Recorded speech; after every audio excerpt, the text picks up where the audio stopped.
Jim Embry on Seed Cosmology of Indigenous and African Women, Our Vision of Becoming Good Ancestors. Jim considers himself stardust condensed in human form that represents billions of years of Earth's evolution. As an evolutionary being, his purpose is to contribute to a paradigm shift towards sacred Earth consciousness and refers to himself as a sacred Earth activist. Welcome, Jim. We're so happy to have you here. Yes. And Jennifer Bailey. Jennifer's lifelong passion for history has led her on a spiritual journey of family and sharing stories of liberation of the Underground Railroad and connections with the land. With familial roots in farming from both southwestern Ohio and southwestern Georgia, Jennifer pays respect to her lineage by lifting up the land, food, and community to better know herself and understand her roots. Welcome, Jennifer. Thank you. Bye-bye. Kirk, go down.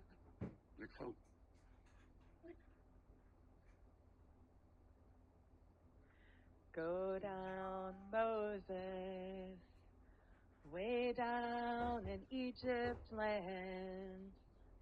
Tell my people, tell old Pharaoh, let my people go. Go down, Moses, way down in organic Sea Lion's land. Tell old Pharaoh, let my people go. There are still pharaohs walking the earth. There are pharaohs in institutions, organizations, and some say even in the White House. But we must all be a Moses, somewhat like Harriet Tubman, Moses of her people, who used the Underground Railroad to free her people. So as we're planting seeds in the ground, as Brother Javier said, let's use our seed work to free the people. That's all the people, the human people, plant people, animal people, air people, fire people, mountain people, rock people. Free the people. So Jim Embry and I were here to you from the great state of Kentucky and the great state of Ohio. Today we have a way for you to sign in to stay informed and to be connected to us. We're going to show this is the QR code that we created, so we encourage you to use your own device and sign in if you'd like. It's voluntary, and we'll also show the QR code at the end of our session as well today. Pausing for a moment for you to take a picture. Yes, we're trying to use technology. We recall being at a conference with Ohio State a couple weeks ago, and we pretty much use our devices to communicate back and forth, provide PowerPoint and whatever else. So we believe in using what's out there in terms of useful modern technology. So here we are, the great state of Ohio is highlighted, and also Kentucky. And here's where I'm from, Troy, Ohio.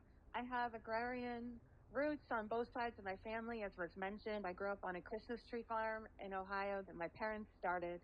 And in that way, I've been born into the limestone rock of Ohio. I'm the granddaughter of the Great Migration. We had farms in our family, and clearly as African descendants, we were brought here to this place for the purpose of agriculture. My folks came to the Americas around the late 1790s, largely out of Nigeria, went into Virginia, and then were kind of forced walked across the Appalachian Mountains, which, as we all know, some of the oldest mountains in the world. So I hail from the area, the foothills of the Appalachian Mountains. The farm I live on goes back to around the year 1800 when we were brought over here in enslaved condition. The area is fed by the Kentucky River watershed. And like Jennifer, the soil, the land is heavily mineralized with limestone rock. And that's where I'm from. That's what's made me. The mountains, the rivers, and the soil. Not always a degree I got from a university. Part of our work around seed cosmology is to relate to the earth in those kinds of ways, where we describe where we're from based upon the bioregion.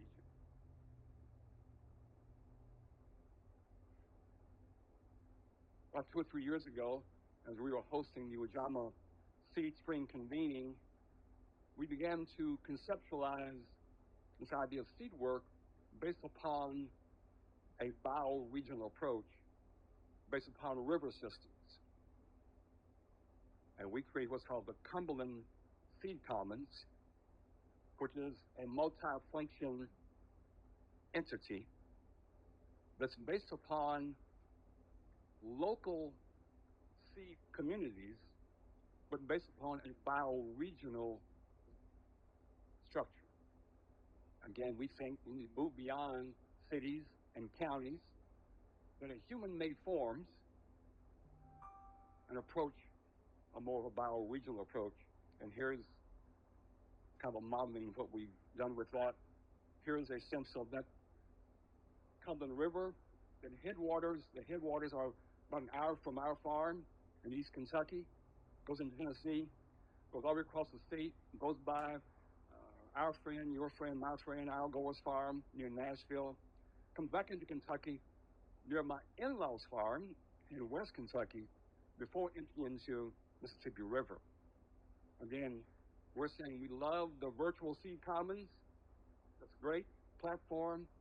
We're also encouraging each of us when we leave here to take your water systems and think about how you can go home. Maybe use this model as a seed commons within your bioregional area based upon the water systems, not based upon the university, not based upon your county and city, but the water systems that might have something to do with seeds. Our talk today, as you can see, is grounded in indigenous wisdom, grounded in African wisdom, and also grounded in earth wisdom, which is where our wisdom comes from. And for me, I feel that it's such an important responsibility to be here and to be speaking and to be practicing learning. So I'm grateful for all of you and your interest. Right here, we've got the picture of the Sankofa bird, which is from Ghana, from the Twi people. And it's a way that it's a symbol that signifies that we go back in order to go forward. So you can see in the bird's mouth, there's a seed, which is a seed of the future. And it speaks to us powerfully to have these kinds of symbols that inspire our way forward, that we need to look back. And that's not something that we often do in our culture, is look and learn from our history. And while this bird is on the screen, I want to acknowledge in the back of the room are some dear friends of ours who've arrived here from Kenya. And we saw them earlier, and I was in tears that they've come all the way over here from Kenya. We love you all so very much. Look on the schedule, find their workshops. And in my view, Organic Seed Alliance, I've been saying this for 2 years with our planning committee. They ought to be a model in Kenya for what's going on. 90,000 people in their seed network, but follow up on what they're doing. They're here for the whole weekend. We love you all very much. Thank you for being here.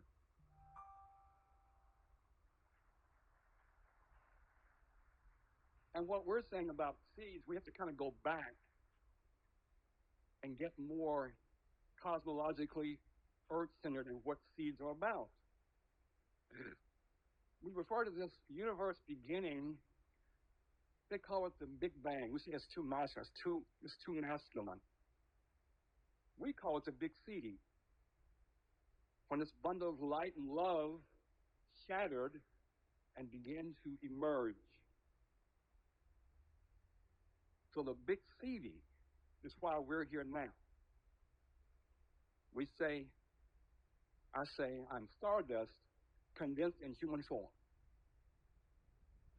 And our seeds, and we carry this knowledge of all that's gone before us.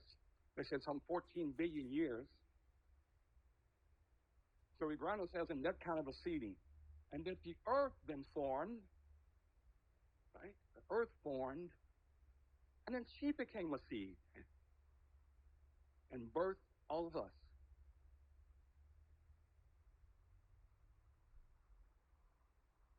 So here we have the Big Bang, and we say that again, it should be called the Big Seeding, and then here and on the cosmos are all of us, and you see the seeds in the picture above. What if we, change how we view planets and stars and view them as seeds? And I hope y'all down in the evening have been watching the planets all in alignment. Incredible experience there. What we're saying, what we need to be grounded in, organic seed growers globally, is this longer since Earth's been around some 4.5 billion years. We've been around as humans about 2 or 3 million years. So we're the newbies on the Earth. We're still maturing as a species. We think we know it all. This morning we had acknowledgement of indigenous people, but they would also say, even before we were here, 200 million years ago, we were called flowering plants and trees, came into being. Seeds came into being 200 million years ago. They might know something. That's why we bring up here those spiritual energies. They might know something. How do we begin to talk to seeds? Talk to trees. It's part of this journey of the cosmology of seeds. So we're saying that part of the sense of vision, right, organic seed alliance, is grounding ourselves in this kind of historical understanding about seeds. It's beyond a particular corn, squash, or bean seed.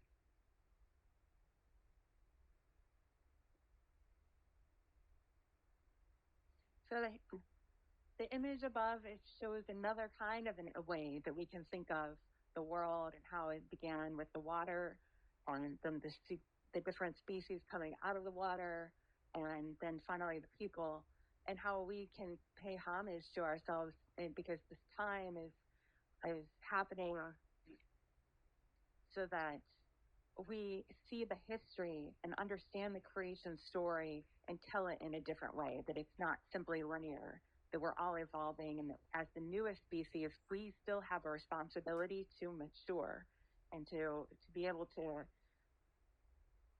like Javier was saying, not create waves of killing ourselves, killing each other, and extinction. That how do we generate, how do we come together as families to do so? So our work is around also seed justice, social justice, food justice, environmental justice. And for us, it's important as we project our work to ground ourselves in our nation's 500 years ago founding, founded upon, as we know, stolen land from indigenous people, stolen labor from African people to do what? To do agriculture and food waste. So when we sit here, what we're saying and reaffirming our work around seeds is that our nation's foundational contradiction is around agriculture, which is, basis of that is seeds. We're also saying not only is it our foundational contradiction, it is the fulcrum point. We'll say it again. The work around seeds, the work around agriculture, the work around justice is the fulcrum point of social transformation. That's what Javier was saying.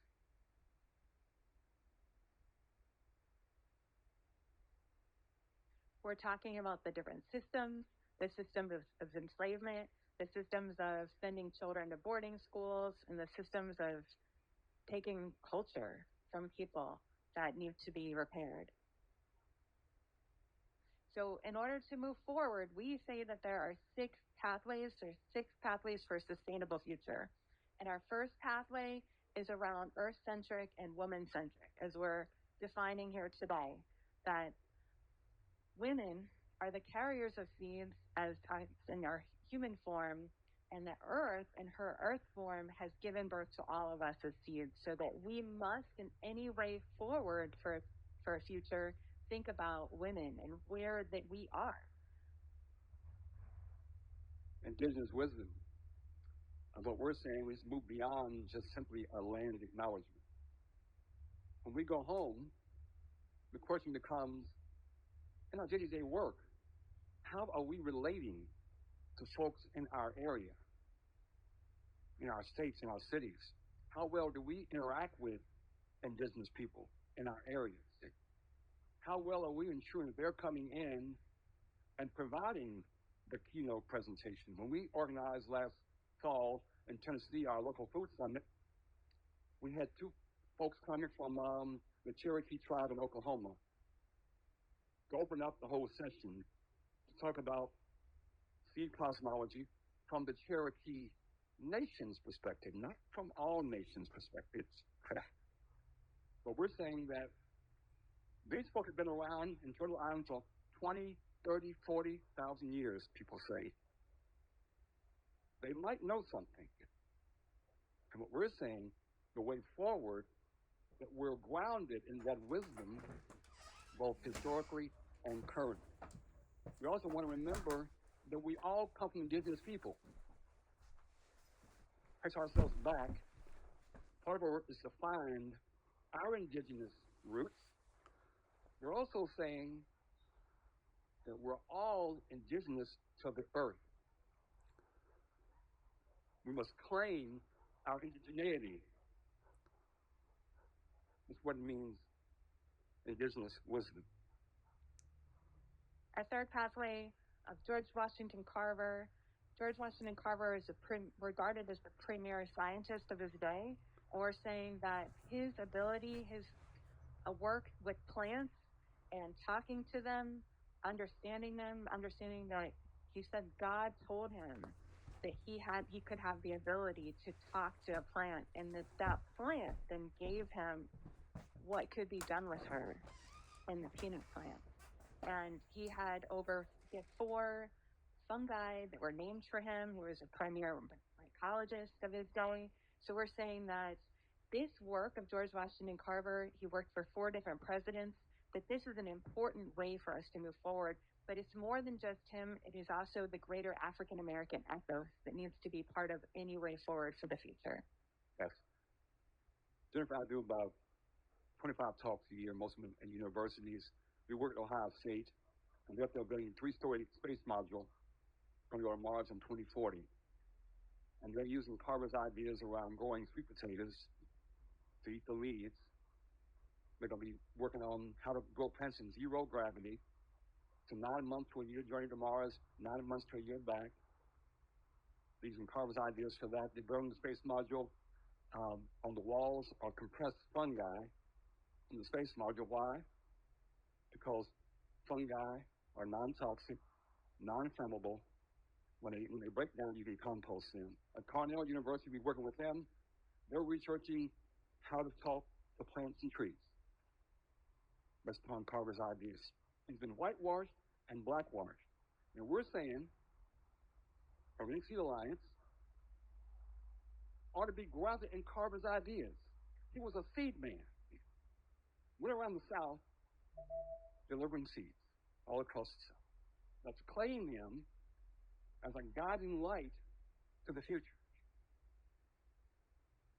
Art, youth, and hip hop are a way of communicating. We all embrace art. You know, right outside we've got this beautiful art, we've got lovely books, and that's a way of communicating ideas beyond just what we can say.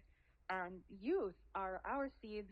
They're a way for us to be involved with the future. Hip hop is the way of speaking that we have with youth, and it's all over the world. And Jim, he just gave a wonderful talk about agriculture and hip hop because these combinations they're so profound and they help ideas just flow. And what if Beyonce, what if Lizzo, what if, you know, all of our speakers and musicians were singing about this work, and how fun could it be, right? Like making it pleasurable and play, and just that communication is a sustainable pathway forward. Yeah, and we're going to move on through here. We've got more slides to cover. Fifth pathway, we say, is seed work and Terra Madre. We hope to see all of you all in Italy next year. The Terra Madre gathering, part of the Terra Madre gathering has to do with the art of taste and seeds. So we're saying that seed work globally, okay, is a necessary pathway to the future. These are all interrelated. We list them linearly, but they're integrated, they're interconnected, and they're interdependent, not singular. Last pathway is vision that is transformative. Okay? And we're asking each person, what is your vision within yourself and your organization? What's the vision within OSA? What's the vision within your various respective seed-saving groups? And by and large, we don't have a vision. By and large, I asked OSA, give me your 10, 20-year vision document. And I say, well, we're working on that. On the home page, we've got a few things. I'm saying we need to have 10, 20, 30. Wendell Berry said in his book in the 70s, talk about a 50-year farm bill or a 50-year vision. You got to work a little bit smarter. Rather leave here on Saturday, on Sunday, having formulated various ideas around visions to have a document. But we're then take home and we're guided by that. And we plan the conference in 2 years based upon the first 5-year cycle of the 25-year vision.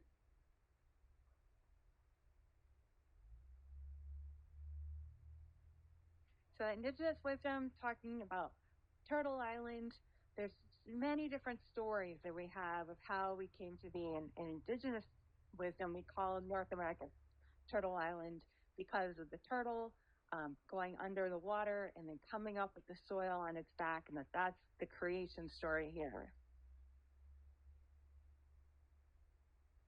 And we also talked about three sisters, right? The corn being planted first, the beans afterwards, and then finally the squash being grown to protect those corn and vegetables, and that being a central story and a way of us feeding ourselves, taking care of Mother Earth at the same time. If we take care of them, they'll take care of us, and relating it to it in a familial way. Yes, it's important to recognize that in indigenous cultures globally, they refer to like seeds as family members. They're our sisters. If you go up north, where our friend Lola Duke is with the wild rice folk, they call her the grandmother. Well, we invited the Cherokee Nation to speak last December. We talked about them having sent 5 corn runs up to the Norway Big Seed International Seed Bank. But Jim, we got 4 or 5 kinds of corn, but the blue corn is really sacred to us. So part of our work within Organic Seed Alliance, in our work, is to begin speaking and thinking that these are part of our family. Similarly is the corn. We refer to corn as our grandmother. And without this corn, we likely wouldn't be here today. That corn that in English we call corn, but it was called teosinte, and it was developed by the women, cultivated by the women for thousands of years, between 15,000 and 9,000 years, so that we would have what sustains us now. Yeah. So one of our points about this topic around indigenous women indigenous women, African women, is that 15,000 years ago, men were out gathering and gone from the place, and women were there waiting on food to come back and say, wait, you broke out, no food. So women said 15,000 years ago, those things over there that keep growing up, soon, how do I connect with them? So we're saying that women gave us the gift of agriculture. We're talking about seed work, and we're not grounding it in women's cosmology. Something's wrong with that. Clearly, not discounting men by any means. We all come through women, for our last checked. So our work as good ancestors is regarding seed repatriation, bringing those seeds home to the places where they are actually from, that we have had a culture of removing these seeds, putting them in the museums, taking them, stealing them. And today our work is around bringing it back home and creating spaces of understanding, of reparations, out of respect and for humanity and respect for the seeds and Mother Earth, that is a way forward. Means that when we're doing local seed work, and we're doing great work, we're doing great work, some great things happening. We're also, to ground ourselves in indigenous knowledge, let's learn about what was grown here 500,000, 5,000 years ago. And maybe we invest, maybe we spend time as well, both getting out of the museums that universities have and get those seeds and those kinds of wisdoms back in our local areas. That makes sense? I also want to acknowledge our dear sister Kim Poole in the audience that has been doing the work of rematriation and reparations globally. There's a great film, if you haven't seen it, take a picture of it. Seed Mother Coming Home. In there, it shows the work of Rowan White. You all may know her, be a friend of ours. Shows the work of Vandana Shiva, Wangari Maathai. It's a short video. It's one of the most beautiful I've ever seen. We should all be showing it. We should all be watching it, making it part of our resource. Okay, and how we begin the movement, the global movement around seed rematriation. So Indian education for all. This is, again, something that we should include as part of the OSA. We should include it as part of any organization that we're part of, because without our understanding of fundamental history, then how can we really be grounded in a way that's clear to move forward? And the state of Montana, they have included in their public education Indian education for all, and so that's a leader and a resource for us to look toward. The idea of seeds being more than just a seed put in the ground. Back when nations was formed and created, Benjamin Franklin and many of the other folks of note of our nation's founding met with and studied what we call the Iroquois people, the Haudenosaunee people. And they had 5 and then 6 tribes. They knew about democracy. We didn't. So, in many ways, the law of peace from our friends, Haudenosaunee, seeded our government in forms of government, forms of structure. So let's think about how we study those kind of seeds as well. We're showing this image of African women that were taken, who often we know that they planted seeds within their hair, braids, okra, rice, ways to ensure their survival when they got to where they were going. And this book, Black Rice, we recommend as a way because what it shows us is that, yes, these seeds were the same seeds that were taken from Africa that are now in Gala and the South Carolina region, and that, yes, these connections are real.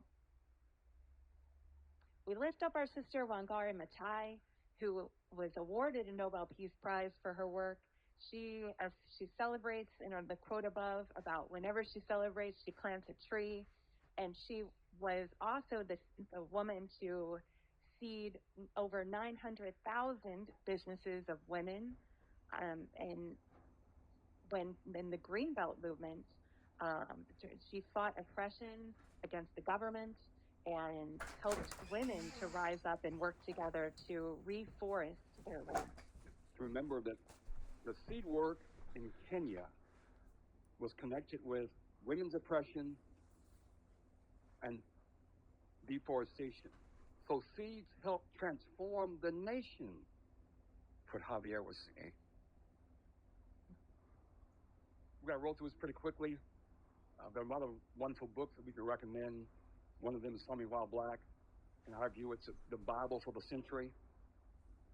Black meaning that we all represent this sense of radical thinking, new thinking, crazy people thinking. As Leah Penniman epitomizes this sense of crazy womanhood, okay? Doing things are really dynamic. So get this book in your library, begin to read it, full of rituals, ideas, practices.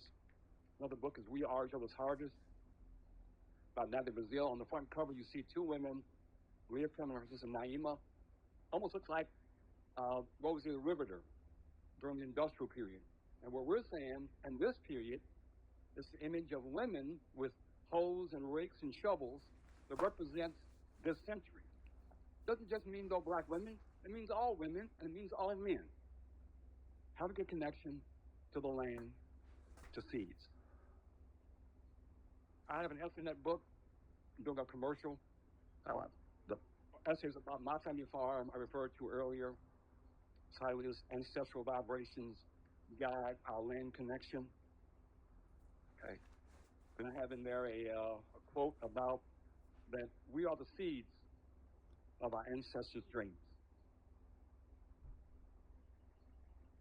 Here's in the QR code, takes you some of our web links, how to connect with us through a Google Doc. Go through all the way down to the end. We got 10 minutes. Okay, we mentioned slow food. We hope you all be with us next year. Okay, everyone's invited. The shirt I'm wearing represents, we brought with us last fall out of the South 20 black farmers. Again, we encourage everyone to join us virtually or in person in the Terra Madre gathering. And if you all know, you'll hear Ira Wobble speak here today. One of the grandmamas of the Southern Exposure, and we love her so dearly. We think that talk about food. We go to a lot of food conferences about local food, seeds, and whatever else, and no one talks about the very first best local food is breast milk. We disconnected women entirely from the whole discussion about food, local food, and things of that nature. We got to reclaim where we all come through. A great book is called Seed Folks. You haven't read that book? About young people, a young woman who is Asian American who transforms her community.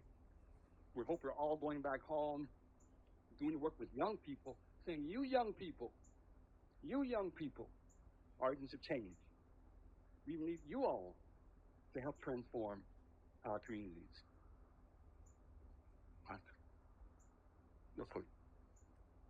We mentioned earlier about the movement globally about the rights of Mother Earth, the rights of nature. I think there was mentioned in Ecuador, Bolivia, arising out of the global South. This whole global movement about the rights of nature. We should go home in our organizations, institutions, OSA, and how do we write up in our bylaws, in our principles, the rights of nature, the rights of Mother Earth, important jurisprudence of putting this, as Harvey was saying, was being done in Ecuador. Probably to the here. Yeah. get up here. So we, again, similar to Javier, we are ending with this beautiful quote from Arundhati Roy, that another world is not only possible, she is on her way.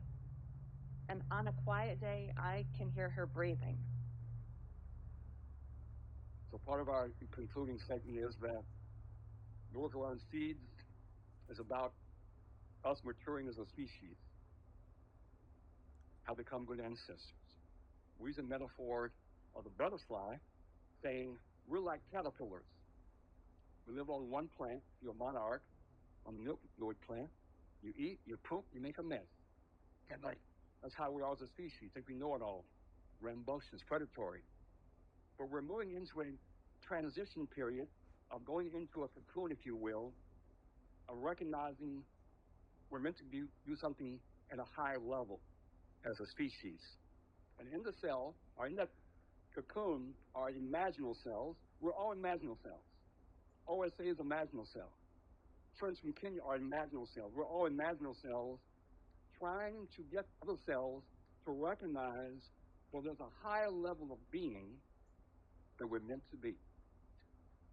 And we're meant to be butterflies, being co-regenerators of the earth, protectors, not predators.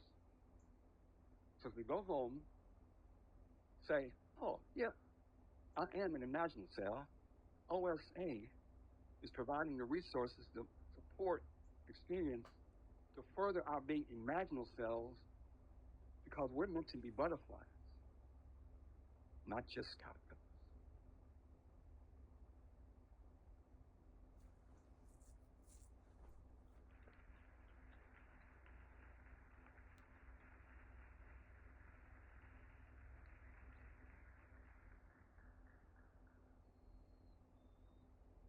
Thank you so much, Jim and Jennifer. We now have time for questions. And so if you have a question, you can come up to one of the mics, and they are going to be available to answer questions for the next 10 to 15 minutes.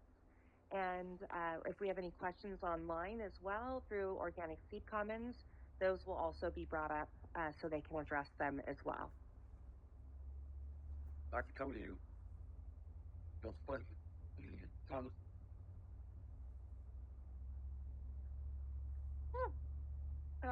Thank you. I really love what you said about teaching the children. And I guess my question is, there's so many adults that never got that, never got that children thing. Obviously, all you're talking about as well. But yeah, what would you say for the adults that need that awakening? I mean, your whole speech, Well, I use various points of support, all kind of documents. In the biblical sense, it says, if you want to go to heaven, come into me as a what? Come into me as a child.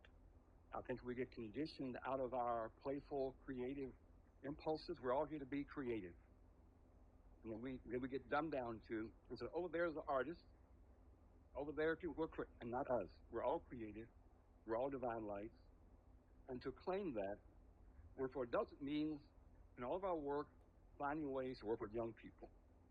I work with kids who are in preschool, kids who I've helped create gardens in Kentucky in every school in my city, middle school, elementary, high school, the high school ag school. Work with kids who are in drug court. We work with, it's important to connect whatever we're doing with young people. When we go to Terra Madre, we have a whole section of exhibitions things kids can do at every age. We ought to have here, as we grow into, our work with OSA, we ought to have programs, activities for young people. That's the future. It's young people, okay? But again, we get caught up in this Newtonian, Cartesian view of the world, things being separate, and then we live on our navel. And we must develop a way of thinking that's 360, not 90, not 150, 360. So we're, I don't know. Yeah, more than a question. Thank you for your presentation. And basically, that was what the lady asked in the front is, we work with the youth who are incarcerated, and we also work with the school district and our farm. We're only 30 minutes away. And the biggest challenge that we have is specifically that how do we connect our own youth, and our target is indigenous youth, in the spiritual aspect of engaging with our ancestral plants. They're very afraid. They don't want to open the door. We are seen as cuckoo, as witchy. You know, our ancestral practices are seen that way in contemporary times, and the challenge is that. So my question to you was, in a practical way, how do you engage your youth to open that door? Invite Jennifer and I to come to your local area. We were on Dan, you were 3 days at Ohio State, 3 days. 3 days. And one topic was youth, art, and hip hop and agriculture. We had a whole 2 or 3 hours based upon that. Again, we do a lot of work with, they'll call the least of these. Many who are locked up, who were kids in drug court, they come out and we do with them all kinds of things. We do take them to a sweat lodge. Okay? You gotta get outside. Okay? Outside with convening what we call nature, the trees, the water, the rivers, the stars, and have them into a sweat lodge and cry and understand the emotion, what they dealt with. Okay? Some friends in Santa Cruz are called Barrio Chinitos. You haven't heard of them. They're in Santa Cruz, Barrio Chinitos. They send kids out to the mountains. They do a whole rites of passage. These kids are locked up now. Rites of passage. And then they bestow an eagle feather. When the sister graduates or completes it, they have a whole ritual. It's important to have kids where they are. We work with kids who are in alternative schools. Okay, back in Kentucky, all kinds of young people. Got to be patient. Got to be patient and loving. I worked in Detroit. It was a school for teen moms. Okay, young women who were 12 to who were teen moms. 300 of them. Okay, got to be patient. Got to be present. Got to be caring and loving. There's no quick solution. Question back here. Yes, go ahead. I'm sorry. Thank you. My name is Wanjama from Seed Savers Network in Kenya. And in Africa, we are dealing with a different struggle where the old practices on seeds are criminalized. This is seed sharing, seed selling, seed exchange. Even seed selling has become a criminal thing, and now women and with this nice presentation here, I see the women are origin of seeds. Now women, when they are dealing with the seeds in the farmers market, they have to hide like they are selling drugs that are illegal, because the only legal seeds are the seeds from corporates, the seeds that are commercial, and the policies are set in a way that now seed access has become a problem, because the only seeds that are allowed to move around are the seeds that are commercial, or they are from companies, and the policies are organized in a way that companies, private sector, they are able to steal farmer seeds by patenting them. So we have a challenge of policies, bad policies, which are global in nature, because they all stem from UPO, Union for the Protection of New Varieties, which is supposed to protect seeds from companies and to eliminate competition from the farmers. And that creates shortage, creates seed inaccessibility in a way that they are overpriced and killing biodiversity. So in solidarity and in Madra spirit, I think we all need to join hands to come together and see how the seeds could be freed in the global south. When I come here and see, for instance, there is no national catalog and people are able to modify seeds, small seed companies, and be able to sell seeds as farmers, is a freedom that we don't have. And therefore, in solidarity, we need to see how we can join hands. In some countries, like in Kenya, for instance, almost have taken government to court for criminalizing farmer seeds. And of course, government also controlling the court process. There is always delay and postponement of the hearing, but we are hoping for the best. But again, it is important also to see how the companies that set those laws, because they are set by companies, can also be held to account in origin countries, because they are from definitely global north, but they go and set these rules and laws in global south and make people hungry by not accessing the seeds that they need.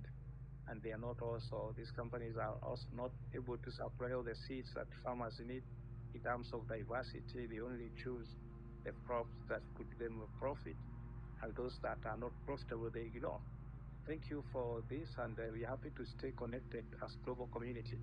Yes, yes. Please, as we end up today, the session and the weekend, please give these folks a hug and a high five for coming from Kenya to be here with us. Give them some love. Part of the work is we have to create these networks where we know each other.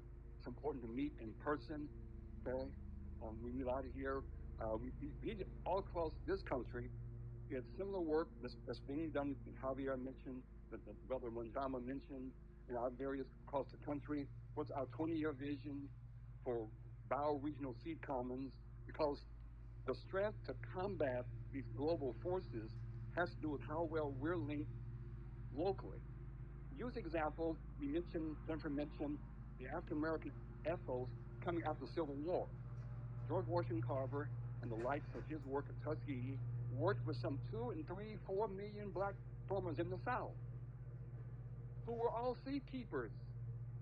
They were trading seeds, taking seeds all around the South, building networks based upon agricultural gatherings, business gatherings. They had cooperatives everywhere. Where is our vision for having 100 cooperatives in the next 5 years? They were key after the Civil War, cooperatives. So we got to the work, again, I'm agreeing, has been how well, how quickly, how fast, determined we create these regional networks, national and international networks is key. There's a lot of love and gratefulness coming from the online audience here. We've got several dozen people here watching online. We have a question from an online participant asking if you could, and we only have about 2 minutes left, so you might not be able to get full answer here, but they're wondering if you could speak more about the relationship between local waterways and bioregional seeds. Absolutely. We're going up to Twin Cities. Every year we do what's called a Joy and Justice Journey in June. Now it's Joy and Justice Journey throughout the year. Like around water systems, we're going to go up there with indigenous people. We're going to do a water ceremony. We're going to talk about the Mississippi River, the Missouri River, the history of that. It's essential that we relate to water systems. When I was in Toronto years ago for the Parliament of World Religions, led by up in Canada, the First Nations people, the act of opening up the conference was a water ceremony for indigenous women. I'm saying here at OSA, where do we incorporate those kinds of rituals about water, how important it is, how we have to find ways to connect back with our local water systems, whether they're streams, rivers, waterfalls is really key to the work. We call it being earth-centric, woman-centric. Got a lot of work to do. Thank you for the online question. I want to come back real quickly to the question of young people. How to get to young people? We said hip-hop, okay? I've been working with young people my whole life. One time I was young.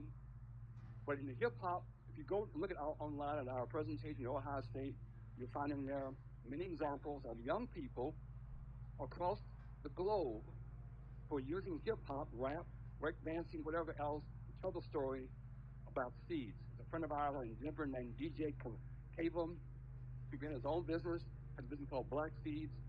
So the point is, we have to kind of speak the language of young people, okay? Oftentimes get other younger people to come in and help us create these lines of communication. Okay. I have a young man back home in Kentucky who was in drug court about 12 years ago. I'm out planting gardens with kids who are in drug court, this love stuff, out on community service, began planting trees. He said, "Oh, gee, I ain't gonna get no garden. I ain't digging no damn hole. You know, that's old slave stuff. No, I ain't doing that." I was looking at the judge saying, "Get your butt over here." Anyway, that happened. He was inspired, so he went to college, got an ag degree, has a thing now called Farmer Brown, the MC. He's now an extension agent because I was willing to get in his butt and say, "Come on with me and doing this garden." Sometimes we have to be loving in a way that's saying, "Come on up in here, okay?" Does that help? It helps. We love y'all so much. Okay. Thank you for being Thank you here. so much, Jim and Jennifer. Okay, I want to just, before you all get up, if you could please do a survey really quick and just give us a session evaluation. You can scan right here. I'm feeling kind of competitive. I would love it if like